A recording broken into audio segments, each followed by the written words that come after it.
Madame, Messieurs, bienvenue si vous nous rejoignez sur Équateur Service Télévision. C'est l'heure de vous informer. Descente ce lundi à la maison d'arrêt de correction de Brazzaville du directeur général de l'administration pénitentiaire. Le colonel Jean-Blaise Comeau est allé transmettre ses vœux de nouvel an aux détenus ainsi qu'au personnel de cette structure. C'est ce que nous disent Don Viclam Timba et Anthony Gonza dans ce reportage. Veiller au respect des droits humains, c'est en autres raison de la descente ce lundi à la maison d'arrêt de Brazzaville du directeur général de l'administration pénitentiaire, colonel Jean-Blaise Comeau. Je suis venu aussi vous dire que la nouvelle année qui vient de commencer pour le personnel doit être une année de dur labeur. C'est-à-dire que tous les agents de l'État doivent être présents à leur poste de travail à l'heure indiquée par les textes en vigueur. Et je viens pour vous rappeler que vous devez veiller à ce que les droits humains, les droits des détenus soient respectés. Ce sont des hommes, ce sont des femmes, au même titre que vous, au même titre que nous. Des kits comme des matelas, des habits, des sandales, entre autres, ont été remis aux détenus afin de vivre dans de meilleures conditions. L'occasion a aussi permis au colonel Jean-Blaise Comeau de donner quelques instructions aux détenus en classe de 3e et de terminale. Moi, je voudrais vous souhaiter bonne chance et qu'on se retrouve à la fin de l'année avec un pourcentage bon, très élevé, sinon comme on dit 100%. Cette visite du directeur général de l'administration pénitentiaire s'est poursuivie au centre de réinsertion sociale de Brazzaville dans les ateliers de menuiserie, de soudure, de la couture et de la coiffure. Également dans l'actualité, le général de division Guy Blanchard-Okoye, chef d'état-major des forces armées congolaises, a présidé la cérémonie de port d'insigne de grade du premier trimestre 2019 au promu de la garnison de Brazzaville, zone militaire de défense numéro 9. La cérémonie a eu lieu le 12 janvier dernier au Condornano en présence des commandants organiques et de nombreux parents. Commentaire signé. Bienvenue Roger Kouimissa.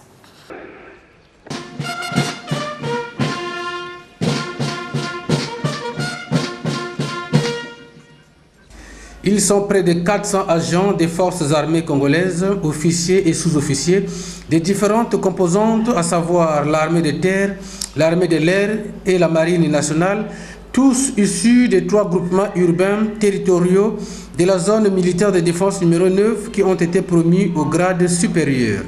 Félicitations pour les promus, plus d'efforts pour ceux qui ne sont pas passés au premier trimestre, s'est exprimé le chef d'état-major général, le général Guy Blanchard-Okoye. Dans le mérite, il y a les quotas, donc le choix. Soyez toujours le choix du commandement. Aux promus, nos sincères et chaleureuses félicitations, tout en vous demandant de rester lucide. Aux autres, nos encouragements. Le travail ne doit pas s'arrêter. Changez de méthode. Allez plus à fond. Ne vous arrêtez pas. Ayez foi en votre hiérarchie, ayez foi en vous-même, ayez foi en vos capacités.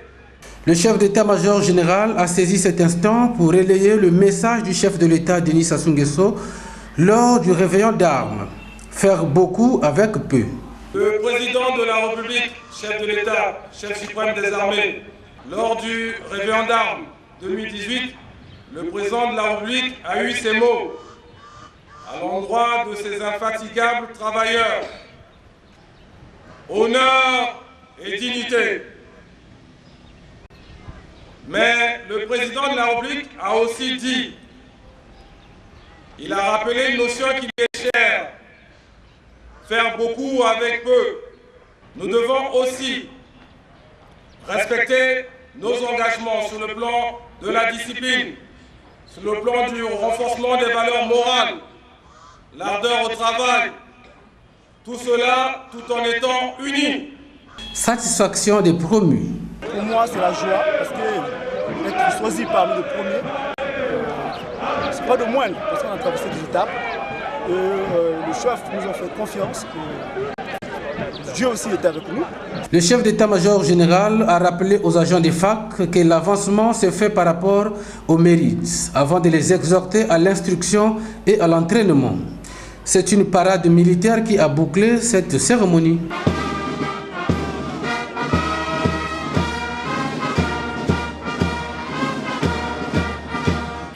Dans l'actualité sportive, comment consolider les relations bilatérales entre le Congo et l'Angola dans ce secteur? La question était au centre des échanges ce lundi à Brazzaville entre le ministre des Sports et de l'Éducation physique, Hugues Ngolendele, et l'ambassadeur de l'Angola au Congo, Vicente Mwanda. Jumela Bongo et Barol Bakaboula pour plus de précisions.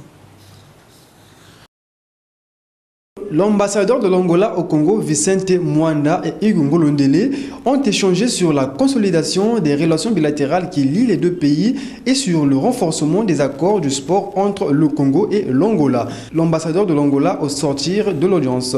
Dans le cadre de la visite de courtoisie que nous sommes en train de faire au niveau des autorités du gouvernement du Congo, c'est la fois de la visite avec M. le ministre des Sports pour échanger, étudier la modalité de renforcer la coopération au niveau du sport entre les autorités du Congo et de l'Angola. Ce sera un aspect qui sera étudié entre les deux institutions, le ministère du Sport de l'Angola et du Congo. A noter que dans quelques jours, le ministre des Sports et de l'Éducation physique, Hugues Ngolendele, se rendra en Angola pour rencontrer son homologue angolais, a signifié l'ambassadeur de l'Angola au Congo, Vicente Mwanda. Ceci toujours dans le cadre du renforcement des relations bilatérales entre les deux pays.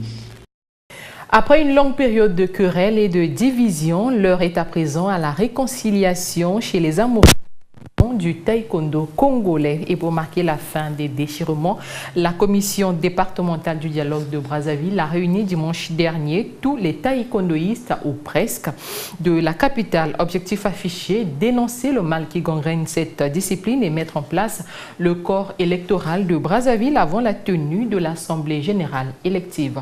Images et commentaires de Ulrich Adjubi. C'est un dialogue qui a pour vocation de sortir le taekwondo congolais de l'hibernation dans laquelle il s'est plongé depuis 2017 suite à des contestations survenues lors de la dernière Assemblée générale élective. Ces échéances se sont soldées il y a 2 ans de cela par une bagarre qui avait fait que le taekwondo est resté dans l'hibernation pendant un moment.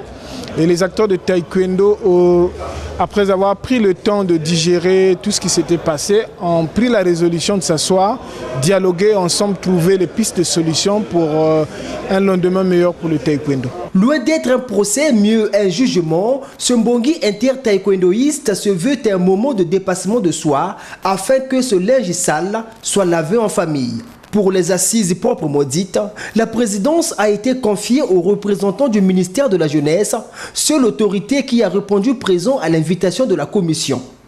Et après plus de 5 heures de travaux, les conclusions de ce dialogue ont été rendues publiques. Le taekwondo congolais a un véritable problème de texte juridique qui régit cette association. 5 taekwondos ont été votés pour représenter la Ligue départementale de Brazzaville au dialogue national. Le mal indexé, le malentendu dissipé et le corps électoral mis en place, les organisateurs de cette concertation se disent satisfaits. C'était pour échanger et sortir tout ce qui nous dérange, tout ce qui faisait que nous ne puissions pas être ensemble. Et aujourd'hui, je suis très ému, très content d'avoir réussi à rassembler tous ces taekwondoïstes pour pouvoir dialoguer. Je suis là parce qu'on m'a sollicité comme médiateur pour assister au dialogue de taekwondo, comment réunir les esprits. On a des soucis du sport congolais. Au niveau de d'autres pays, le grand problème c'est le corps électoral. qui créent des problèmes autour des arts martiaux. Mais vous avez vu que le corps électoral de Brazzaville, au niveau de taekwondo, on a discuté sur ça. Et là, on a conclu, il y a 20 clubs qui doivent prendre part à l'Assemblée générale élective de taekwondo. Un autre dialogue similaire venait d'être tenu à Pointe-Noire, ce qui balise la voie à la convocation du dialogue national de taekwondo, dont la date reste encore à déterminer. En football, le week-end a été dominé par le match aller du tour de cadrage de la Coupe de la Confédération entre Asotoro du Congo et Kampala Saïti de l'Ouganda et la fin de la 6e journée du championnat national d'élite directe Ligue 1. Le point complet est fait par Fidel Sagar. Un match de cadrage aller de la Coupe de la Confédération disputé dimanche au stade Marien-Ngouabi de Wando, la formation de As Otoo de la localité s'est imposée sur la marque de 3-0 avant le deuxième acte prévu le 20 de ce mois en Ouganda. Le parcours est encore assez long, mais à cœur vaillant, rien n'est impossible. Pas d'excès de triomphalisme, car il faudra faire un bon résultat à l'extérieur pour continuer l'aventure africaine dans la phase de groupe. Au championnat national de football Ligue 1, le nouveau leader au sortir de la 6e journée a pour nom le Kara. Un autre fait, la première victoire des Fauves du Niari. Les Aiglons, donc, menés par les Diables Noirs, n'ont pas baissé les bras, car tant que l'arbitre n'a pas encore sifflé la fin de la partie, tout reste possible. Kara a démontré samedi à Massamba Débat en obtenant l'égalisation sur une bourde du défenseur diablotin et du portier Lutumu Doulé. Cette égalisation a donné des ailes aux Noirs et Rouges qui, dans le temps additionnel, en accentuant la pression, ont obtenu le but de la victoire. Comme De Coq ne peut pas chanter dans une basse-cour, écoutez Éloi Mankou. Vous savez que c'est un match où deux intelligences s'affrontaient et à un moment donné, il fallait guetter l'autre comme les chats guettent les souris. Voilà. Ghislain Chamas de Diable Noir regrette le manque de maturité de sa défense du portier. Sur le premier but, c'est un défenseur, au lieu de dégager le ballon du pied, il veut faire la passe au gardien de but et il se loupe, le ballon prend la main. Il y a ce penalty. Et le deuxième but, il reste 2 minutes à jouer. Il tente un premier sombrero, ça ne marche pas. Il a juste à dégager le ballon, il tente un deuxième et on récupère le ballon et c'est cette frappe-là qui nous fait perdre aujourd'hui les 3 points. Patronage de son côté, qui avait ouvert la marque, n'a pas pu gérer le reste des minutes, permettant ainsi à l'As Cheminot de revenir et d'obtenir la victoire. Score final 2-1 pour les Pontenégrins. Au stade Denis Sassou Nguesso de Doluzi, les Fauves ont battu FC Konzo sur la marque de 4-1, redonnant ainsi sans doute l'espoir aux fans qui commençaient à croire à une descente aux enfers. Pour FC Konzo, le résultat n'étonne personne car avant de rallier Doluzi, le problème financier avait occupé le devant de la scène. À Pointe-Noire, Étoile du Congo a encore chuté, cette fois devant Veklo Bomokanda, 2-0. Et Nico Nikoye a retrouvé la joie de jouer. Le classement le place à la 2e place, ex-aequo avec Diable Noir et Veklo Bomokanda. Était au repos, Tongo Football Club, match contre As Otoo reporté à une date ultérieure. Le classement officieux se présente comme suite. Premier Kara, 13 points. Deuxième, Nico Nikoye, Veklo Mokanda et Diable Noir, 11, ex-aequo donc. 5e ex-aequo avec 10 points, As Otoo, moins de matchs, et FC Konzo. 7e, Tongo Football Club, 9 points, moins un match. 8e, Étoile du Congo, 8. 9e, ex-aequo avec 7. Gesté et As Cheminot. Patronage à 5 points. Enfin, As Léopard et Inter, 4 points. Début de la 7e journée, samedi 19, Tongo Football Club, Étoile du Congo, FC Konzo, As Cheminot.